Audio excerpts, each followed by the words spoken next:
Ces aliments permettent de déboucher les artères, mais surtout de réduire le processus de leur encrassage, à l'origine de nombreux problèmes cardiovasculaires de type infarctus du myocarde ou angor. Dans cette vidéo, je vous donne une liste de 7 aliments particulièrement intéressants pour aider à réduire cette formation de plaques d'athérome.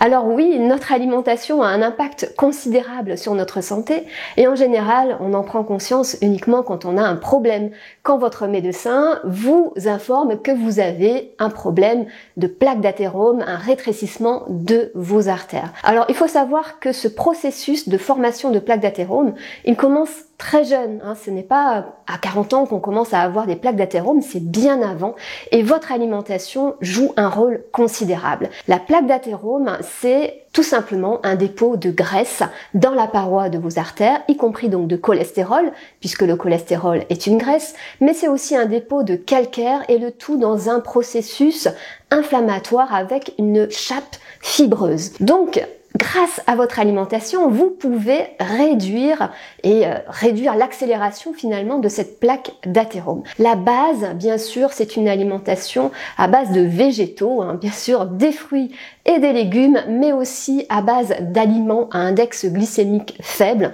puisque les aliments raffinés à impact élevé sur la glycémie accentuent ce phénomène de formation de plaques d'athérome. Donc attention, privilégiez bien sûr une alimentation maison à base de produits bruts le plus souvent possible, évitez les produits industriels transformés et surtout ultra transformés et limitez bien sûr vos aliments d'origine animale, tout ce qui est viande rouge, charcuterie, fromage, et puis donc tous ces plats industriels qui contiennent beaucoup de graisses transformées. Donc ça c'est vraiment la base, je préfère le rappeler parce que ça ne sert à rien d'intégrer des aliments qui permettent de réduire la formation de la plaque d'athérome si vous ne faites aucun changement dans votre alimentation profond en parallèle. Bon, je pense que là on est d'accord et je passe donc à cette liste d'aliments qui sont particulièrement bénéfiques pour la santé cardiovasculaire, qui réduisent la formation de plaques d'athérome. En premier, nous avons l'ail. L'ail, c'est vraiment quelque chose de super intéressant à tout point de vue pour la santé et notamment pour la santé cardiovasculaire puisqu'il contient non seulement des composés antioxydants, il faut savoir que dans le processus de formation de plaques d'athérome, c'est quand le cholestérol est oxydé et qu'il devient nocif et qu'il donc peut conduire à cette formation de plaques d'athérome. Donc les composés antioxydants permettent de réduire la formation de ce cholestérol oxydé et donc la formation de cette plaque d'athérome. Dans l'ail, on a aussi d'autres composés qu'on appelle l'allicine. L'allicine, on le trouve également dans les oignons, dans les poireaux. Vous savez, ces composés soufrés qui nous font pleurer, qui vous font pleurer quand vous commencez à éplucher l'ail ou à le hacher. Eh bien, ces composés soufrés, ils ont une action anti-inflammatoire importante et je vous l'ai dit que dans la formation de plaques d'athérome, c'est un processus inflammatoire. Donc l'ail va vraiment aider à réduire la formation de cette plaque d'athérome et je vous invite à en intégrer le plus souvent possible dans votre alimentation, cru si vous le tolérez bien au niveau digestif, dans les vinaigrettes, mais cuit également dans vos plats chauds. J'ai réalisé il y a quelque temps une vidéo sur l'ail, comment le choisir, comment le consommer.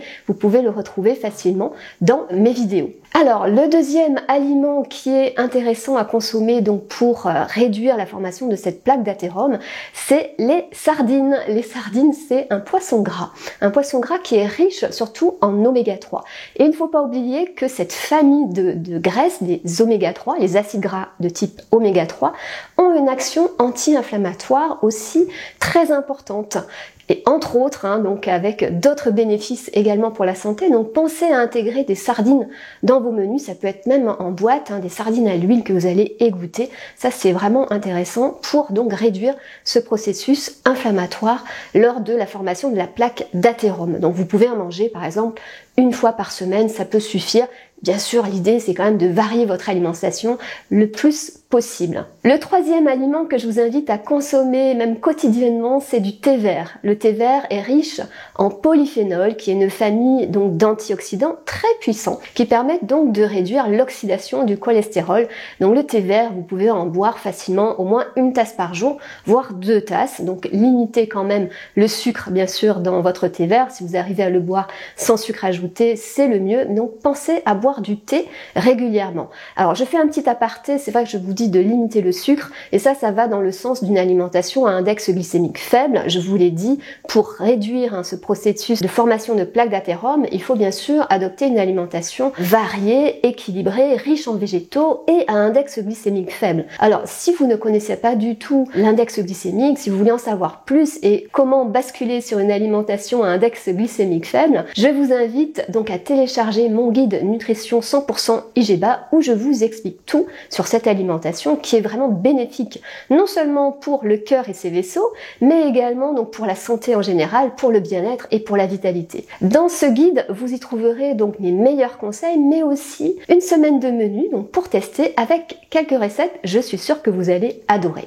Le quatrième aliment qui est vraiment bénéfique donc pour réduire la formation de la plaque d'athérome, c'est une famille de légumes, les choux verts particulièrement, le chou kale par exemple, mais aussi le chou frisé est très intéressant parce qu'il contient de la lutéine. La lutéine, c'est une sorte de composé antioxydant aussi qui donc est particulièrement efficace pour aider à réduire la formation de la plaque d'athérome.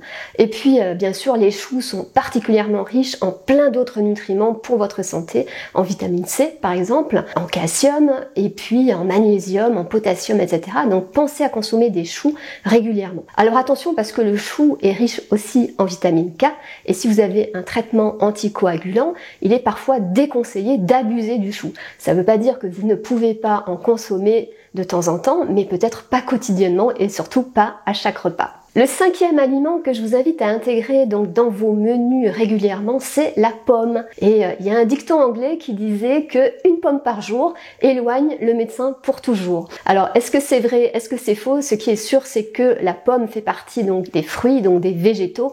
Et je vous l'ai dit qu'une alimentation à base de végétaux, ça permet quand même de réduire le risque de formation de plaques d'athérome. Et particulièrement dans la pomme, on trouve une certaine sorte de fibre qu'on appelle les pectines. Les pectines, c'est une fibre soluble qui va aider à réguler le taux de cholestérol. Et vous savez que il faut quand même tenir compte de ce paramètre, même si le cholestérol n'est pas le seul coupable dans la formation de plaques d'athérome, eh bien il faut quand même veiller à ce que le taux de cholestérol ne soit pas trop élevé. Et la pectine de la pomme permet de réduire un petit peu l'absorption du cholestérol et des graisses dans l'alimentation.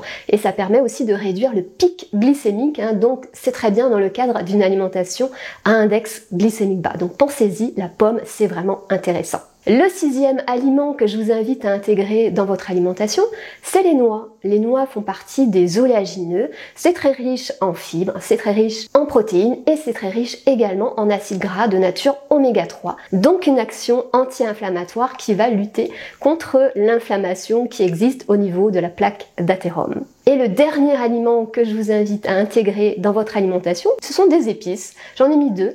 Il y a le curcuma et le gingembre. Ils agissent un petit peu de la même manière, c'est-à-dire que ils vont aider à fluidifier le sang. Vous savez que si le sang est un petit peu trop coagulé, eh bien ça risque de formation, ça risque de créer une espèce de caillot qui peut boucher l'artère. Donc ça aide dans ce sens. Et puis le gingembre et le curcuma ont une action anti-inflammatoire puissante.